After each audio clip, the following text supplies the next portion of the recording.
Shalom, everybody. Y'all, I was supposed to be over here on YouTube like 30 minutes ago, but I had got postponed because what had happened was my little one woke up. So, all praises to the Father, y'all, for this day. Thank you for everybody from Facebook who has come over and joined me, for all of you who subscribe. Hopefully, y'all, I'll be able to come live before my son tells me that I have to quit. So as of right now, um, I am waiting to see if I can get some people to come in to the room. Got to get my lips popping, y'all. I want to know, did any of you ladies have extreme like facial breakouts after you had your baby? Every time I get pregnant, once I get to a certain point, I would say maybe around 5 or 6 months pregnant, I always end up getting these back breakouts. And I'm not an acne prone kind of person. But after I had my baby, my face has been breaking out, y'all, like crazy. And I know that a lot of it has to do with dehydration, especially from breastfeeding. It's just like massive dehydration. I have to drink, I have to add electrolytes to my water or either add different fruits and vegetables to get hydration. But just, I want to know if y'all went through that same thing, because I have been struggling with that. Like, I don't like to have the ugly face. I was already struggling through month 8 and 9 with having that big old nose and that big face. But anyhow, Tawada for coming to join me, y'all. We are having our first sex talk today. And if you're not already following me on Facebook, then you didn't get a chance to see the live that I did like an hour ago, where I was discussing how I was discussing all of the things that's going to be offered in these talks. So I might bring that conversation from Facebook and post it here on YouTube so that my YouTube subscribers can see it also. But I was kind of torn between whether I was going to talk about touch or exploration. Oh my goodness. Separately, but the spirit told me how to put it. So we're going to talk about sex through exploration via touch. Okay. So if you have a pen and paper or whatever, some of y'all might be able to remember stuff. Certain things I have to write down. Like, I write it down so that it will get into my subconscious mind via me writing it and via me seeing it, and it's already going to be programmed into my mind from me hearing it. So yeah. So I guess I'm going to go ahead and get started because I don't want my baby to wake up and then I have to end this early. So this first discussion of this series, which this series is a part of my Ibarya marriage extraordinary sex. So Ibarya is the way you say, or it's either Ibarya or Gabarya. If you know anything about the Hebrew letters, then you'll know that there was some trickery there. So I use Ibarya. It's the way you say Hebrew in ancient Hebrew. So this series is a part of my Ibarya marriage extraordinary sex reprogramming, where I reprogram you concerning sex and marriage within the Negro community. And I realized that I started out teaching about the marriage part and working on the marriage part, and I never did go back to revisit the sex part. This discussion is something that the spirit, or this series is something that the spirit has been provoking me to do for around 5 years now. And I just kept on putting off doing it because whenever it comes to talking about sex, I came from a holiness church and I also went to a Baptist church with my dad. So but I'm a member of a holiness church, which I don't go there anymore. And I'm not a Christian anymore, but I am a follower of Christ. Okay. So within those organizations, sex is taboo. They would talk to us more in the holiness church about sex than in the Baptist church. And my parents were pretty open about sex, but I learned about sex very young.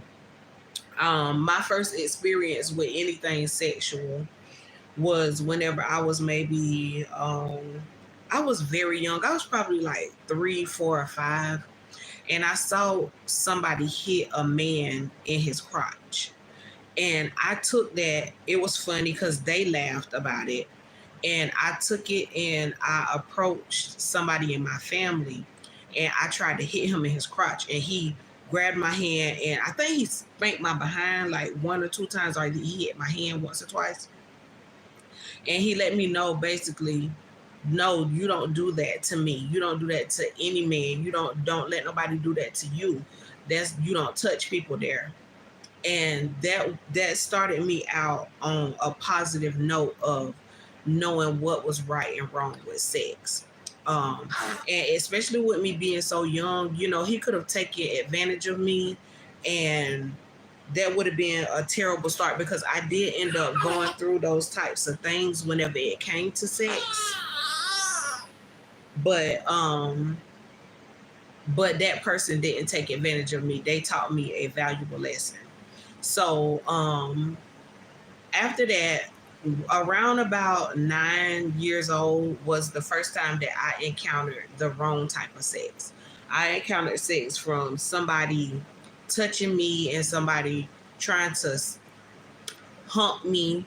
And I went through that with cousins and other family members. So that was the beginning of me. Those were the beginning experiences of me going into sex. Okay, so as I got older, I dealt with rape, I dealt with molestation, and I lost my virginity whenever I was 13. So it was mad early. But I've always had an interest in sex ever since I was a little girl because I was afraid of it, and because I had heard so many different things. I picked up on sexual cues really early. It was strange for me, but it was something that I really, really explored, starting from a young girl and coming up in age. So with that being said, let's get to the topic. I wanted to give y'all some background on how I learned about this subject. And also another major thing for me was porn. There was a lot of bad that came out of porn. Of course, it was terrible. I should not have been watching porn. I shouldn't have been indulging in those things. But I also learned a lot of things that were good for my sex life from porn. Specifically, this show that used to come on whenever I was younger. It was called Real Sex. I don't know how old y'all are, and I'm giving away my age, which I don't mind. I just turned 37 on the 20th of last month. And Real Sex taught you a lot of things that came to exploring sex, exploring your own sexual likes and dislikes and behaviors, and getting to know your partner sexually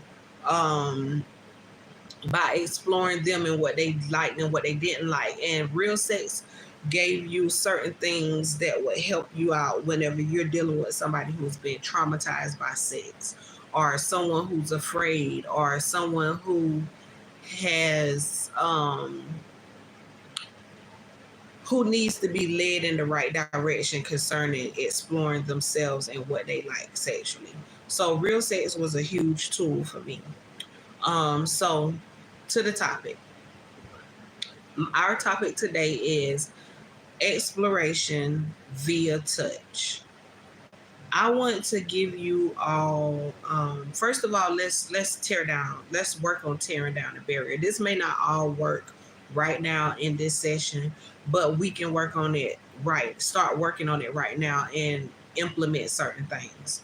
So for those of us who have had touch be a downfall or a bad part, and bad biblical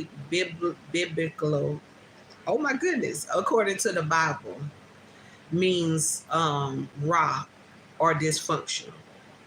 So we've had dysfunctional touches whenever it comes to sex. And let's start tearing down that wall, tearing down that barrier, tearing down at that generational curse before we get to the advice part.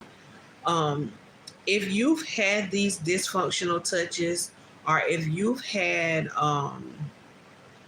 situations where you've had babies, or for guys who've gone to the doctor and you've had these traumatizing touches that have made you look at sex differently. Maybe you started having sex early out of your own will, and you still have these barriers that you've put up concerning sex.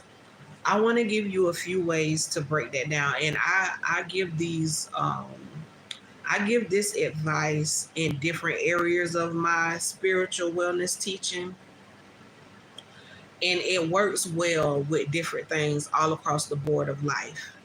Okay, so number one, I would advise you to get a piece of paper, whatever you call the Most High, whether you call him God or not.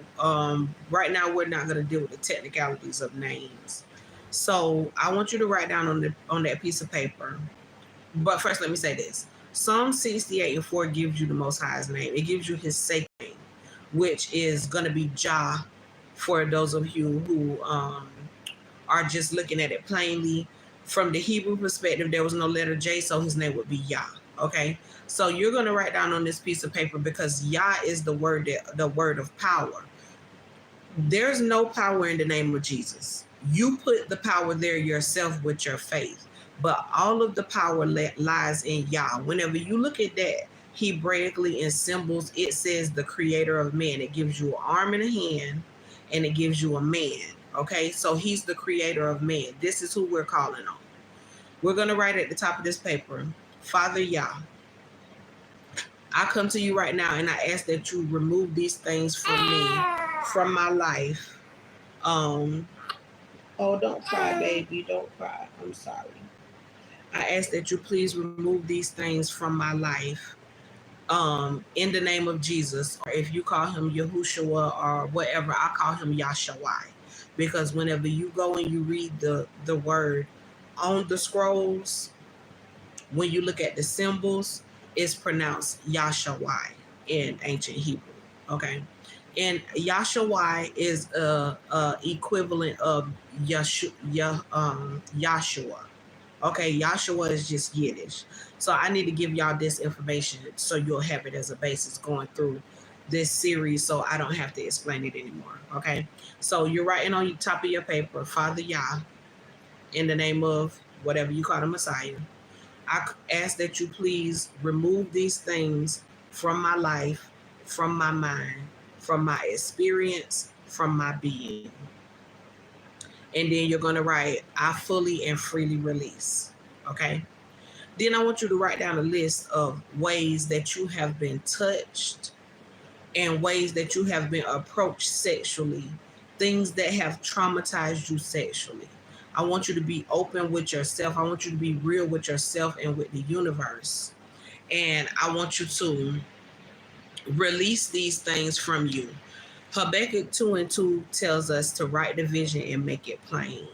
Whenever you write down things, it breaks through the ethers and it makes magical things happen. This house that I'm sitting in right now, the way it looks on the inside and the outside, the number of bedrooms, the number of bathrooms, I manifested that through the method that is given to you in Habakkuk 2:2 of writing things out. And it draws them to you very quickly in a very strong way. So make sure that you know what you want. As long as you're not writing down something to take away from somebody else or to hurt somebody else, even if you call for judgment, you ask the Most High to judge this person, to judge this institution in his will. Okay, so that you leave the judging and the punishment, however he may want to do it, you leave it in the Father's hand. so that what you're putting out is not coming back to you in a negative way. You don't want to put out a certain type of judgment into the atmosphere for it to return back to you and it kill you or make you sick, because that's what your words went out into the atmosphere and did to the person that hurt you. Shalom, thanks for joining me. You don't want that to happen to you. Okay, so you're going to write out this list of terrible sexual experiences that you had, and that's going to begin to tear down at this wall. Do not be surprised, even though I know you will.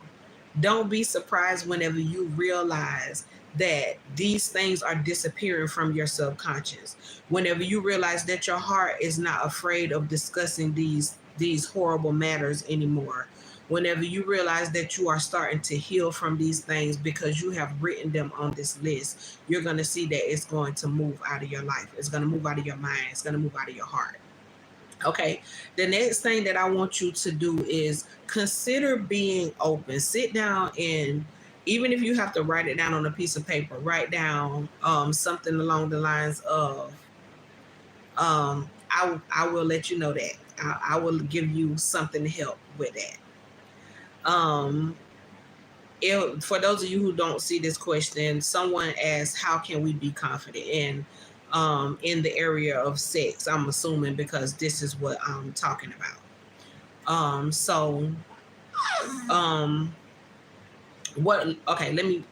get to that next. Okay, so I want you to get another piece of paper and you can write down, I want to be open. I want to be open to sex. And then I want you to write what type of ways. Whenever we were in school, we did brainstorming where you would write down a topic in a circle, and then you would draw lines coming from that topic and put ideas inside of other circles along the outside. That's what I want you to do. I want you to sit down and brainstorm on how you can be open whenever it comes to sex. How can you open yourself up more? How will you be willing to be more open?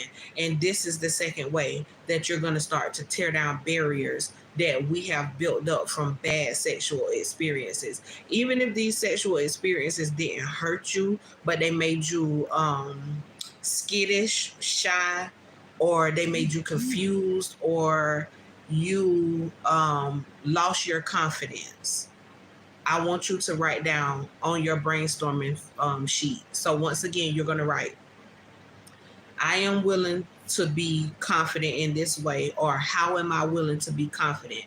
You're going to draw a circle around it. You're going to write lines leading from that circle, and at the end of those lines, you're going to draw another circle, and you're going to put the answer to that question. Okay? So you should have two things that you're going to put on paper, and all of this does not have to fit onto one piece of paper. Expand yourself, explore, use your imagination, and whenever it comes to that list of things that you're letting go, feel free to use a few different sheets of paper.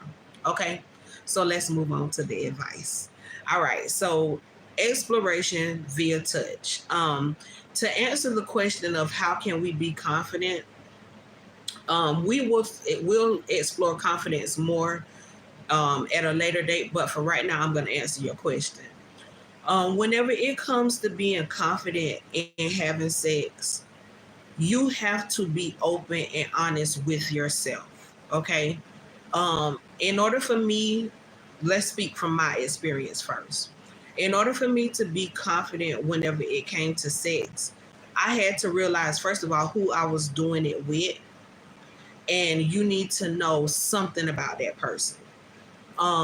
Because you don't want to come with an arrogant angle of confidence, because you open yourself up to different spirits that way. You don't want to have a prideful confidence whenever it comes to sex. Then you start to manipulate people, and we don't want to deal with evil manipulation. You know what I'm saying? Getting the hot head, and then it may lead to you having sex with too many people or more than one person. This is not something that we're looking for. We're looking for a clean confidence. We're looking for something that is going to stay with us for a long time, something that is going to empower us to have a healthy sexual relationship. So what I did was I started speaking confidence to myself. I don't care if you think you're not a good looking person. I don't care if you feel like your body is not all of that. Put that to the side. Put that on your list of things that you want to let go. Making that list will help you out a lot with getting rid of not being confident. So put that down on your paper. I want to be confident. Okay. And also on your paper, speaking of how can I be more open, put down I can be more confident. Okay. So maybe you can do some mirror work. I did mirror work because when I got with my husband, when I first met him, um, we didn't start sleeping together. We did the weight thing. Like Steve Harvey said, the Ford Motor Company won't give you benefits after 90 days. I made him wait because I wanted to be best friends with the person that I married. And I didn't want to just jump into the bed with another person. Okay. So I did mirror work. And what I did was I stood in the mirror and I talked to myself and let myself know, even though I feel like this man is out of my league, there is something about me that he likes. So I am confident that I am worthy of having someone to love me, first of all, mentally. I am confident of having someone love me sexually. I am confident with the body that I have because I can't make anybody else happy if I can't look at myself and deal with myself in confidence. And yes, I still had things that I was not confident about whenever it came to my appearance, but that was where I started. If you're feeling that you can't be confident about sex because the thing that you're being asked to do, you're not feeling it, then you don't need to be doing that. If it doesn't sit right in your spirit and the person that you're dealing with is pressuring you, or they are not making you feel good about the fact that you're not confident in this area, then you need to step back and think about this relationship that you're in. You need to pray about this situation and see, ask the Father to sway that person's heart, because he sways the hearts of man, meaning humans. Okay. So another way that you can gain confidence is learn how to look at yourself. Take your clothes off and go and stand in the mirror and see, behold what it is that you have to offer. This way you're not getting into relationships and dealing with people um in areas that you don't feel good in. I had to be confident with my own self. I was willing to take off my clothes and see what it's like for me to touch my breasts, to see what it's like for me to touch my behind. You know what I'm saying? I'm not telling you to masturbate. I'm telling you to get familiar with your body. See what it is that is standing in the way. What mental block is standing in the way of you being confident whenever you're naked? What is it that's standing in the way of you being confident whenever you're being touched? What is it that is stopping you from wanting to be touched in certain ways? Stand in the mirror and look at yourself. Touch yourself and see what's uncomfortable and what's not uncomfortable. I'm not telling you to masturbate. I have to reiterate that. I'm telling you to get comfortable with the body that you're wearing. Get comfortable in your mind. Learn what spots feel good to you and what spots don't feel good to you. Okay. Third, another way that, oh, I'm sorry, baby. I'm sorry. Another way that you can be that you can gain confidence. Another way that you can gain confidence whenever it comes to sex is to sit down and talk with your spouse about what they like. Have a discussion. And this is leading me into my main topic, because I hope I answered your question with my three methods. There are other ones, but that's another discussion that we'll dig into later on. But this is leading me into my main topic of exploration via touch. To get your confidence up, sit down and talk to your spouse about what they like and what they don't like. We need to learn how to come to an agreement on how we are willing to conduct ourselves sexually. You're not going to always get what you want. Your spouse is not always going to get what they want. Marriage is all about moving into things and being patient and settling with the fact that this may not be the time for you to have what it is that you want. Learn how to touch each other. Learn and speak to each other about what your love language is, because there are a lot of people out there who are not comfortable with being touched in certain places. And it doesn't even have to be a deep sexual place. I say deep sexual because a lot of people's minds go straight to the gutter. It could be they don't want you putting your hands on their hands. Something as simple as that. And that is a real thing.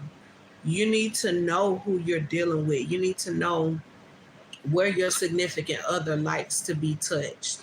You need to know, hold on a second, y'all. You need to know the things that that your significant other enjoys and things that they don't enjoy. You know what I'm saying? I can't stress that enough. That is very important.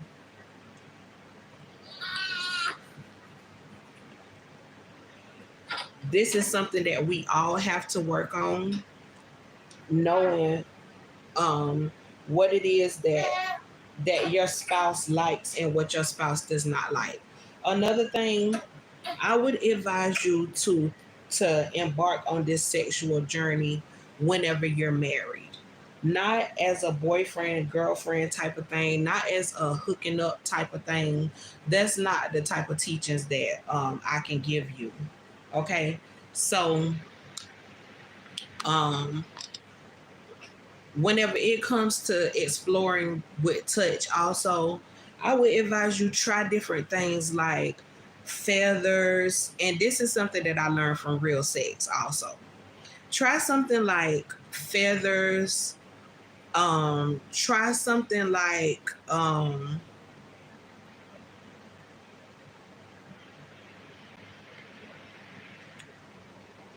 I want you to send me an email right quick.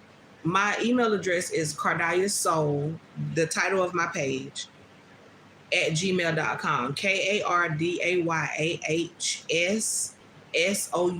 at gmail.com. And I will talk to you about that as soon as I get off of this live. Okay. Because that's going to be another message that is going to be, it's going to take me a little bit of time to deal with that. Okay. So yeah, I would suggest we try things, explore things like feathers is really nice. You'll get a good laugh, and laughter is something that is nice in the bedroom. Being able to laugh with each other before you actually go into that sexual experience, because it's not all about humping and bumping, y'all. Also, touch each other's feet. If you're with someone who you can't stand you can't stand their feet, y'all need to have a discussion. You need to help your partner out, or your partner needs to help you out to get better feet. You know what I'm saying? Because touching each other's feet, having somebody touch your feet, in my opinion, is a very nice feeling. Massaging each other with oils, massaging your feet, massaging your hands, massaging your spouse's head. You know what I'm saying? Using oils is something that is really nice. Aromatherapy can help you out a lot. whenever it comes to digging into touch. Take out time to use your hands to touch your spouse.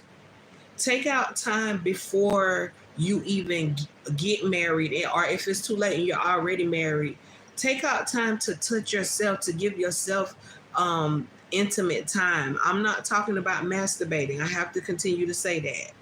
Take out time to let yourself feel comfortable with things. So whenever you sit down to have the discussion of touch, of how do you like to be touched, how do you not like to be touched, when you sit down to have this actual discussion with your spouse, you can get a lot further whenever you can give answers.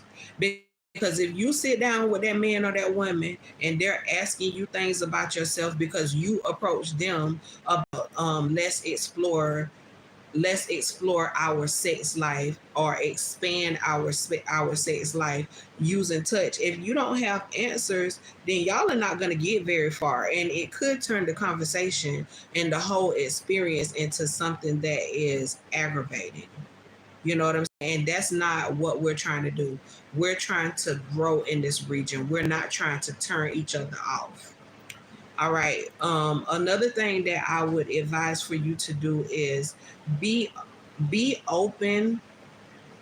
Um, be open to using different textures and different temperatures. Like for instance, a lot of people like to use strawberries and stuff like that as a taste thing, blindfolding each other and using like chocolate and stuff like that. I would advise you to take some things that are frozen, or some things that are just cold, or some things that you've warmed up. It could be food, it could be a water balloon, it could be um you can even explore with things that are like wet and dry, things that have different textures, like something that might be fuzzy, or something that you can scratch yourself with, or whatever. Explore different textures, explore different temperatures, and touch each other. Move slowly. You know what I'm saying? Because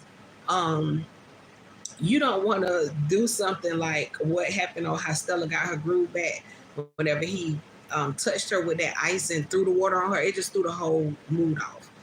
Make sure that y'all have a discussion of, okay, we're going to sit down and we're going to explore through touch. I really think that this can expand our sex life. This can keep fire in our bedroom. Have a discussion with your spouse. Have a discussion with your partner, and y'all go into this thing with knowledge of, okay, we're going to do this and we're going to do that, and take turns using different textures and different temperatures on each other, at different body parts. It could be the back of the neck, it could be the back of the knee. You know what I'm saying? It's different things that will turn you on that you would not know if you never explored them.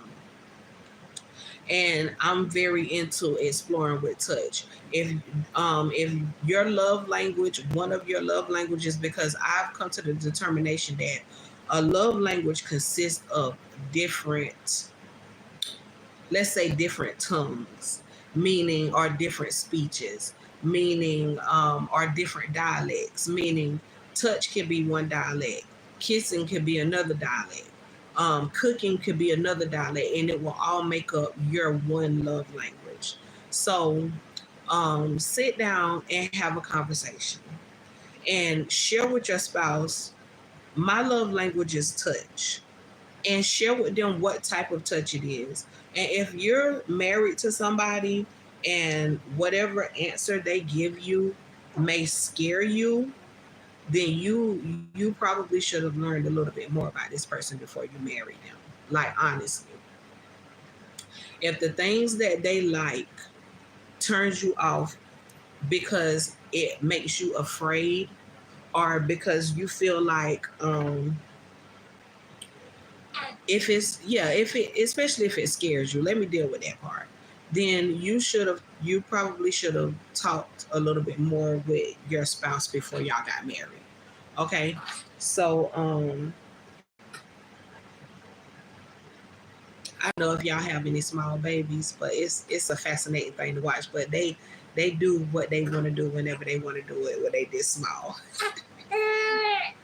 Is it, you are you okay, baby? And hold on one second, y'all.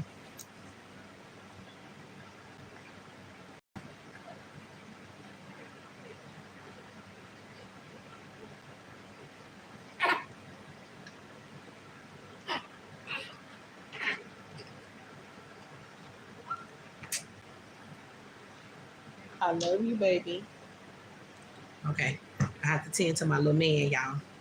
But like I was saying, you don't want to go into this with fear, because in order for a woman to have comfortable sex, and this is a fact, in order for a woman to have comfortable sex, her body has to be relaxed in the inside.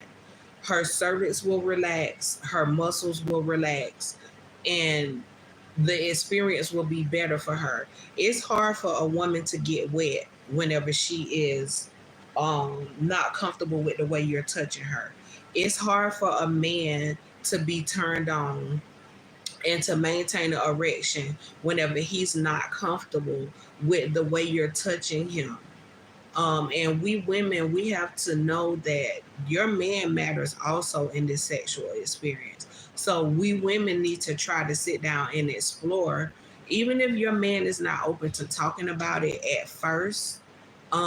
Revisit it later on. Don't push the issue so much until it becomes an argument and he gets aggravated or feel like you're nagging him.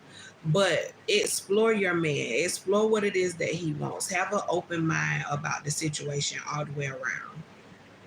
So we both need to be comfortable in going into this sexual experience. So try to sit down and have this conversation. Try to, people, we call it foreplay, but I call it sex. It means a lot whenever you sit down and you touch your spouse. You'll see that you may be able to cause an orgasm just by touching.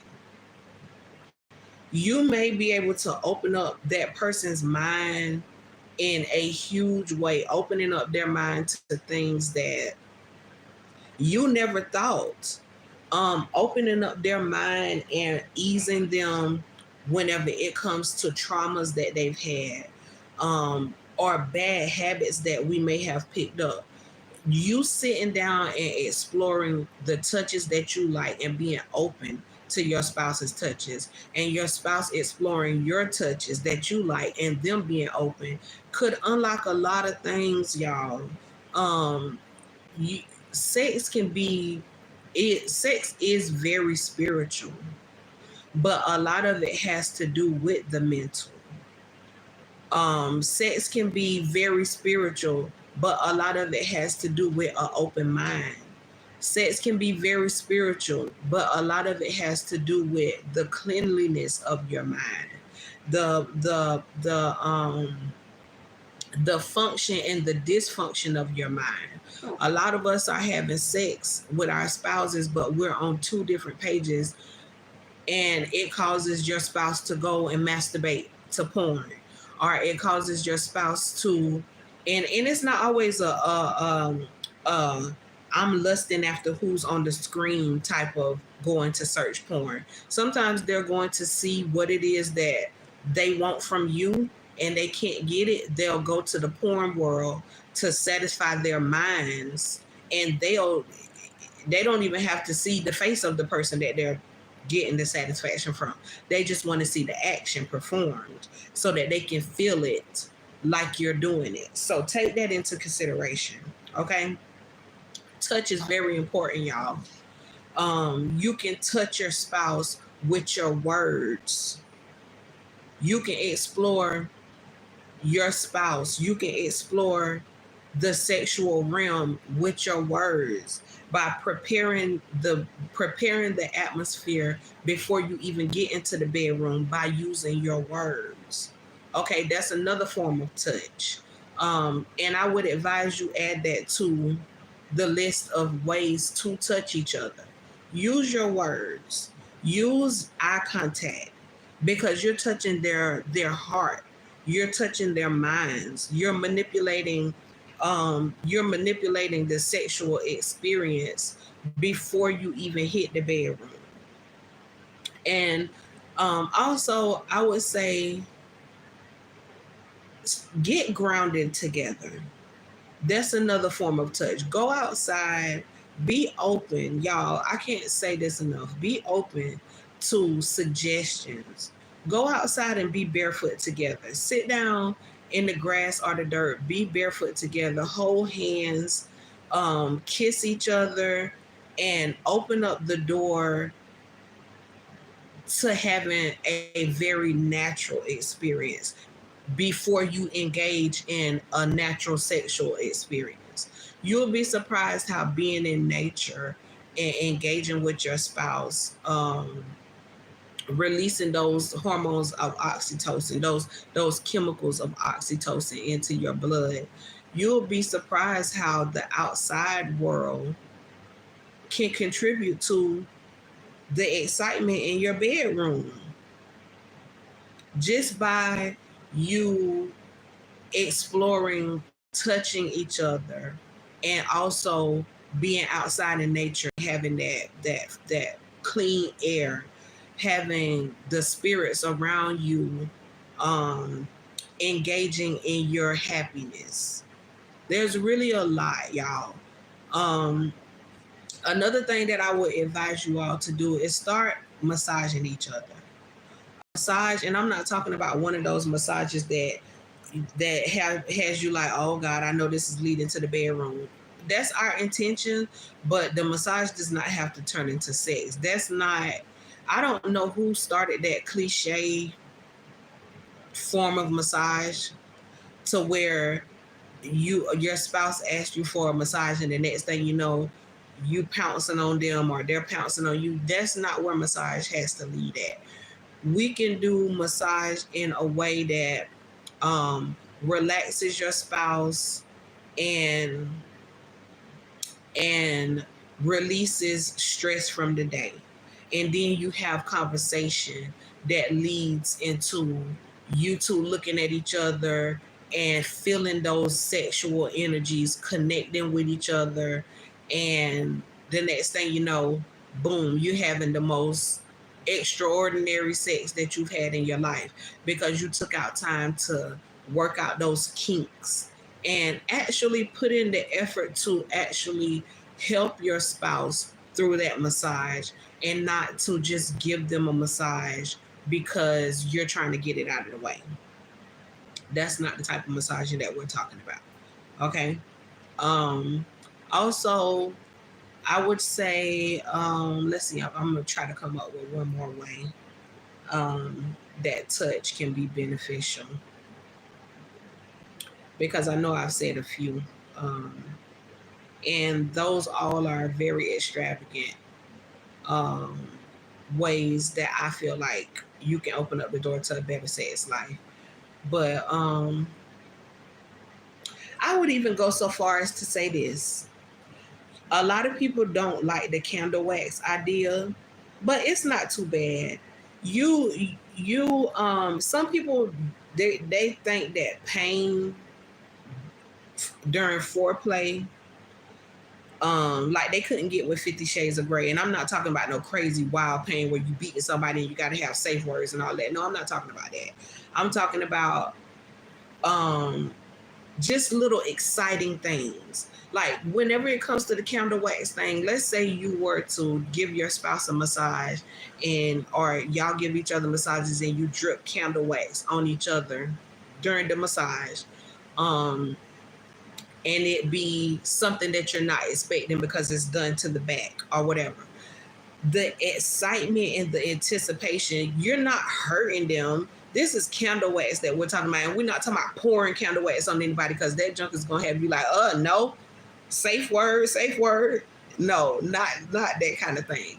Like dripping, just the excitement, the stepping out of the box and trying something different, because not all pain is bad pain. For us women, we'll let a man get between our legs and beat us to death. That job be hurting a lot of times, and it's not fun. I know some women who they don't want to have sex if you're not between their legs causing pain. No, because a lot of times that is causing other problems outside of just pain. So if I had to weigh you being between my legs and beating up my cervix and causing bleeding and causing discomfort that doesn't go away for days because you being just too rough and you don't know what I like and I don't know how to explain it to you, I would rather take some few drops of candle wax because it ignites excitement in my book, not just igniting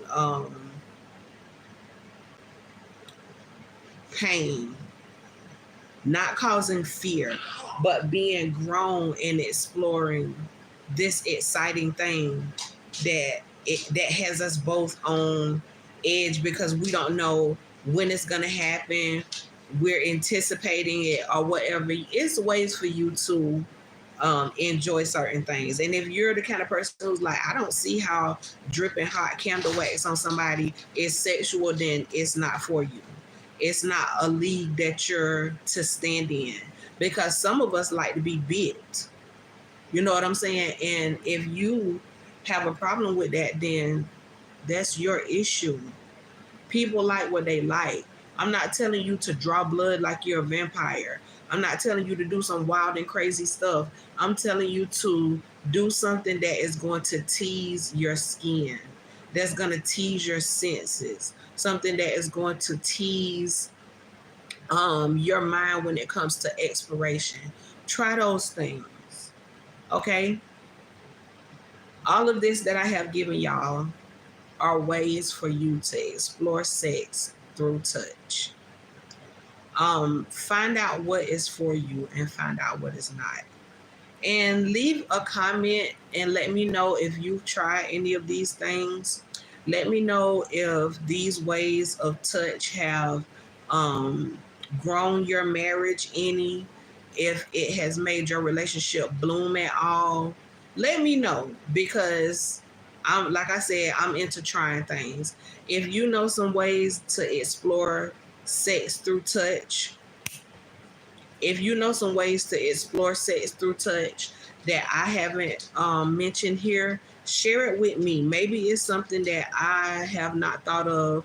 And like I said, don't give me no wild and crazy stuff that is just abominable and just crazy, like ramming things inside of your parts that don't go. Like, we're not doing those kind of things. We are having healthy sexual relationships within the Negro community, things that and discussions that are going to bring us closer together and not separate us and break us apart. Okay, the last thing that I want to say, this just came to me: French kiss. If you and your spouse do not kiss, that tongue in the mouth thing is magical. It ignites sparks where you didn't know sparks could come from. Try it. I would advise you all try it. Okay, that one right there is a really, really good one. I'm gonna come back and I'm gonna talk about some more explorations. I don't know why I can't say that word. Some more ways to explore and keep the spice inside of your bedroom. But all in all, I want you to take from this: don't be afraid to explore. Don't be afraid to sit down and have conversations. This is necessary for healing. This is necessary for keeping the spice in your bedroom. This is necessary for getting what you want and what your spouse wants out of your sexual relationship. Okay, and also step out of the box and try things that you don't expect to be a firework starter. And lastly, if you're not kissing, something is wrong in your relationship. Something is wrong, and your sex life cannot grow, I don't think, without you kissing. Okay, baby, I'm almost done. I'm almost done. So I guess that's my cue, y'all. I'm done anyway. So shalom to you all. I love y'all. Thank you for joining me. And I'll catch y'all the next time. Remember, exploration through touch. Let's talk about sex, baby. Shalom, y'all.